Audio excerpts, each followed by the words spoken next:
ಪುಸ್ತಕ ಪರಿಚಯ ಮಾಡ್ಕೊಂತೀನಿ. ತುಂಬಾ ಅದ್ಭುತವಾದ ಪುಸ್ತಕದ ಹೆಸರು ಹಾಣಾದಿ, ಬರೆದವರು Kapila P Humnabade. Excellent book. ಈ ಬುಕ್ ಓದಿದ ರಾತ್ರಿ ನಿಮ್ಗೊಂದು ಕನಸು ಬಿಡುತ್ತೆ, ಆಯ್ತಾ? ಕನ್ಸಲ್ಲೂ ಇದು ಕನ್ಸ ಅಥವಾ ನಿಜನಾ ಅಂತ ಭ್ರಮೆ ಬರುತ್ತೆ. ಮಾಡೋ ದಿನ ನೀವ್ ಏನೇ ಕೆಲಸ ಮಾಡ್ತಾ ಇದ್ರು, ಎಲ್ಲೇ ಓಡಾಡ್ತಾ ಇದ್ರು, ಇದು ಕನ್ಸಿರ್ಬೋದೇನೋ ಅಂತ ಅನ್ಸುತ್ತೆ. ನನ್ಗೆ ಅಷ್ಟು ನಿದ್ದೆ ಕೆಡಿಸಿದಂತಹ ಪುಸ್ತಕ. ಶುರುವಾದಾಗ ಕತೆ, ಒಬ್ಬ ಲಿವಿಂಗ್ ಟುಗೆದರ್ ಅಲ್ಲಿ ಇದ್ದ ಹುಡುಗನ್ ಕತೆ.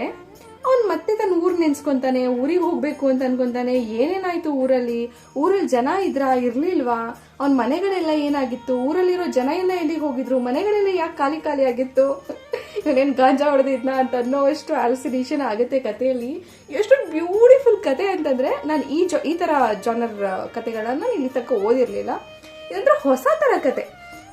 ಈ ಪುಸ್ತಕ ಬರೆದಾಗ ಇವರಿಗೆ ಕಪಿಲಾ ಪಿ ಹುಮನಬಾದೆ ಅವರಿಗೆ 19-20 ವರ್ಷ ಇರ್ಬೋದೇನೋ. ಎಷ್ಟು ಚೆನ್ನಾಗಿ ಬರೆದಿದ್ದಾರೆ ಅಂದ್ರೆ, ಆ ವಯಸ್ಸಿಗೆ ಆ ಪ್ರೌಢಿಮೆ ಇತ್ತ. 2019ರಲ್ಲಿ ರಿಲೀಸ್ ಆಗಿರೋ ಪುಸ್ತಕ ಇದು. ಇವಾಗ 20-25 ವರ್ಷ ಆಗಿರ್ಬೋದು ಇವರಿಗೆ. ಇನ್ನು ಎಷ್ಟು ಎಕ್ಸಲೆಂಟ್ ಆಗಿ ಈ ಏಜ್ಗೆ ಅವ್ರು ಬುಕ್ ಬರಿಬೋದು ಅಂತ ನೆನ್ಸ್ಕೊಂಡ್ರೆ ಖುಷಿ ಆಗುತ್ತೆ. ಸಕ್ಕತ್ತಾಗಿದೆ ಪುಸ್ತಕ. ಒಂದು ಒಳ್ಳೆ ಸಸ್ಪೆನ್ಸ್ ಥ್ರಿಲ್ಲರ್ ಫಿಲಮ್ ಮಾಡ್ಬೋದು ಅಥವಾ ವೆಬ್ ಸೀರೀಸೇ ಮಾಡ್ಬೋದೇನೋ, ಅಷ್ಟು ಚೆನ್ನಾಗಿದೆ ಪುಸ್ತಕ. ನನಗಂತೂ ತುಂಬಾ ಇಷ್ಟ ಆಯ್ತು. ನಿಮಗೂ ಈ ಪುಸ್ತಕ ಕೊಂಡ್ಕೊಳ್ಬೇಕಂದ್ರೆ ಈ ಪುಸ್ತಕದ ಬೆಲೆ ₹100. ಅವರ ಕಾಂಟ್ಯಾಕ್ಟ್ ಡೀಟೇಲ್ಸ್ ಅನ್ನ ಡಿಸ್ಕ್ರಿಪ್ಷನ್ ಬಾಕ್ಸ್ ಅಲ್ಲಿ ಹಾಕಿರ್ತೀನಿ, ಒಂದ್ಸಲ ಚೆಕ್ ಮಾಡಿ.